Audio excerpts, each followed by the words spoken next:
It's Thursday, February 6th here in Seoul. I'm Ju, and you're watching Korea Now.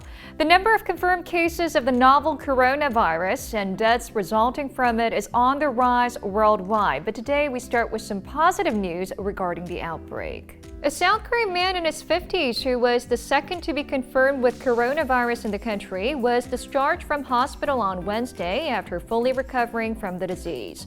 According to the Korea Centers for Disease Control and Prevention, the man met the conditions to be released after testing negative in consecutive tests. Typically, those diagnosed with infectious illnesses are considered to be fully recovered if they test negative twice within a 24-hour span. Experts have assured the public that there's no risk of the recovered patient spreading the virus to others. His discharge comes 13 days after being quarantined for treatment. The patient is known to have been treated with an anti-HIV drug, an oral medication called Kaletra.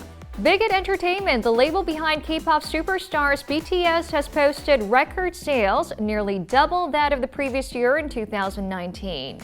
Its annual sales last year stood at around $500 million on the back of its flourishing music businesses centered around the boy band.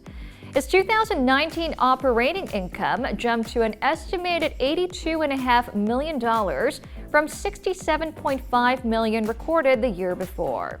During a corporate briefing Tuesday, the company's co-CEO Bang Si-hyuk said business diversification, expanding to fields of albums, performances, video contents, intellectual property, and new platforms was what contributed to the high sales.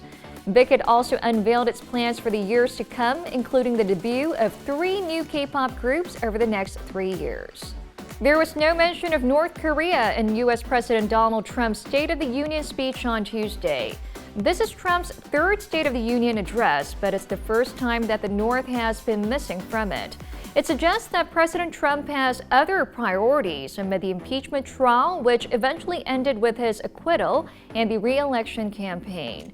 It also has to do with the prolonged stalemate and denuclearization talks, with the North having warned of the development of a new strategic weapon and what the regime called a shocking actual action.